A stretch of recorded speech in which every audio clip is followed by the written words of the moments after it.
اور اللہ عز و جل فرماتا ہے وَإِذَا كُنْتَ فِيهِمْ، اور اے محبوب جب آپ ان میں صحابہ کرام میں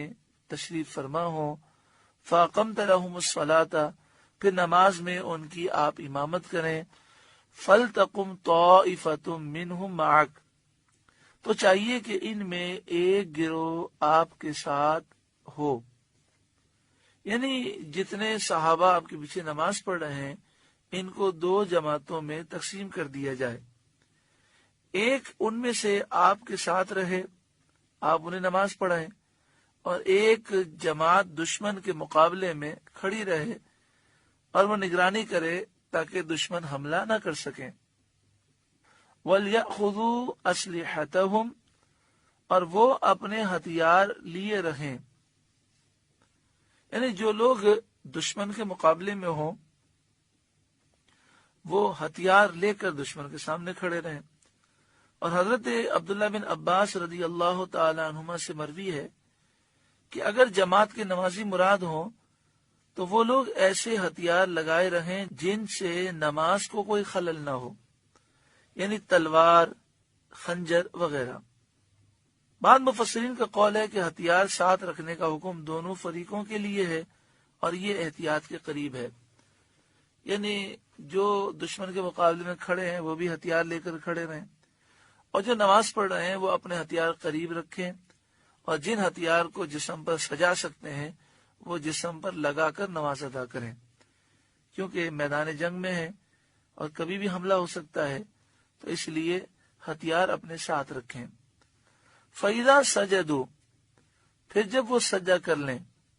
یعنی دونوں سجدے کر کے رکعت پوری کر لیں، ایک رکعت ہو جائے، فَلْيَكُونُوا مِنْ وَرَائِكُمْ، تو ہٹ کر آپ سے پیچھے ہو جائیں۔ تو یہ جماعت جس نے آپ کے پیچھے ایک رکعت ادا کی ہے وہ ہٹ کر دشمن کے مقابلے چلے جائیں۔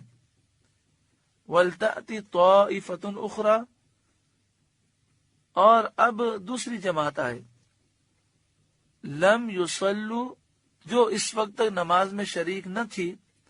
اور اب تک وہ جماعت دشمن کے سامنے تھی، فَلْيُصَلُّوا مَعَكَ، اب وہ آپ کے مقتدی ہو جائیں، آپ کے ساتھ نماز ادا کریں۔ وَلْيَأْخُذُوا حِذْرَهُمْ وَأَسْلِحَتَهُمْ، اور چاہیے کہ اپنی پناہ اور اپنے ہتھیار ساتھ رکھیں۔ پناہ سے مراد ایسا سامان ہے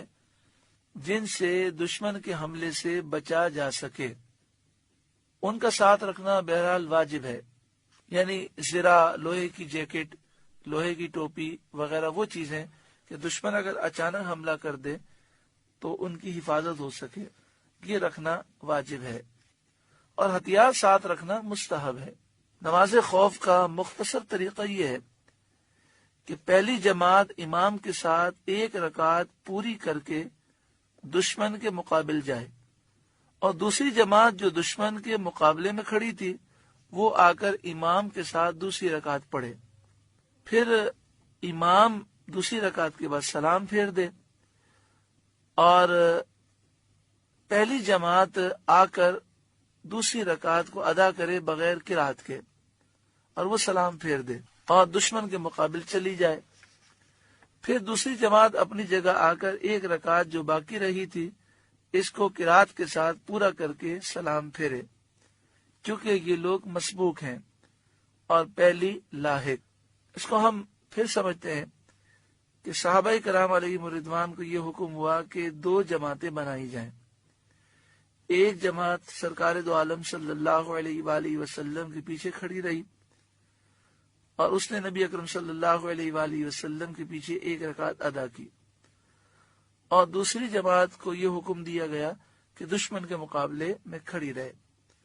جب ایک رکعت صحابہ کرام نے پڑھ لی تو وہ نماز سے نکلے، دشمن کے مقابل آئے، ہتھیار اٹھا کر دشمن کے مقابل میں کھڑے ہو گئے، اور جو پہلے کھڑے تھے وہ آئے اور حضور کے پیچھے انہوں نے ایک رکعت ادا کی۔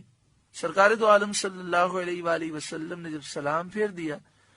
تو یہ دوسری رکعت میں شامل ہونے والے دوبارہ دشمن کے سامنے چلے گئے،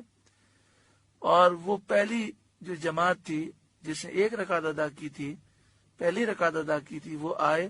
اور انہوں نے اپنی دوسری رکعت مکمل کی، لیکن اس میں وہ قرات نہیں کریں گے کیونکہ وہ لاحق ہیں۔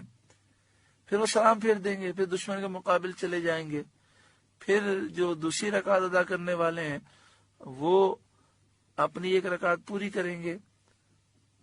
اور چونکہ یہ مسبوق ہیں لہذا وہ اس میں تلاوت بھی کریں گے۔ یہ طریقہ ہے نماز خوف کا۔ حضرت عبداللہ بن مسعود رضی اللہ تعالیٰ عنہ سے سید عالم صلی اللہ علیہ وآلہ وسلم کا اسی طرح نماز خوف ادا فرمانا مروی ہے۔ حضور صلی اللہ علیہ وآلہ وسلم کے بعد بھی نماز خوف صحابہ پڑھتے رہے ہیں۔ حالت خوف میں دشمن کے مقابلے میں اس اہتمام کے ساتھ نماز ادا کرنے سے معلوم ہوتا ہے کہ جماعت کس قدر ضروری ہے۔ اللہ تعالی عمل کی توفیق عطا فرمائے۔ حالت سفر میں اگر صورت خوف پیش آئے تو اس کا یہ بیان ہوا، لیکن اگر مقیم کو ایسی حالت پیش آ جائے، یعنی مسلمان کسی شہر میں مقیم ہے اور دشمن حملہ کر دیں اور میدان جنگ میں وہ کھڑے ہیں، تو وہ 4 رکعت والی نمازوں میں ہر جماعت کو 2 رکعت پڑھیں، یعنی تمام نمازیوں کے 2 گروہ بن جائیں۔ ایک گروہ 2 رکعت پڑھ کے وہ چلا جائے، پھر دوسرا گروہ آ کر 2 رکعتیں ادا کرے، پھر پہلا گروہ آئے اور اپنی 2 رکعتیں باقی ہیں وہ پوری کرے، پھر دوسرا گروہ آئے اور وہ اپنی 2 رکعتیں جو باقی ہیں پوری کرے۔ اور 3 رکعت والی نماز میں پہلی جماعت کو 2 رکعت اور دوسری کو 1۔ تو یہاں ارشاد فرمایا کہ وَلْتَأْتِ طَائِفَةٌ أُخْرَى، اب دوسری جماعت آئے، لم يصلوا، جو اس وقت نماز میں شریک نہ تھی، فَلْيُصَلُّوا مَعَكَ، تو چاہیے کہ وہ آپ کے ساتھ نماز ادا کریں، وَلْيَأْخُذُوا حِذْرَهُمْ وَأَسْلِحَتَهُمْ، اور چاہیے کہ وہ اپنی پناہ اور اپنے ہتھیار لیے رہیں۔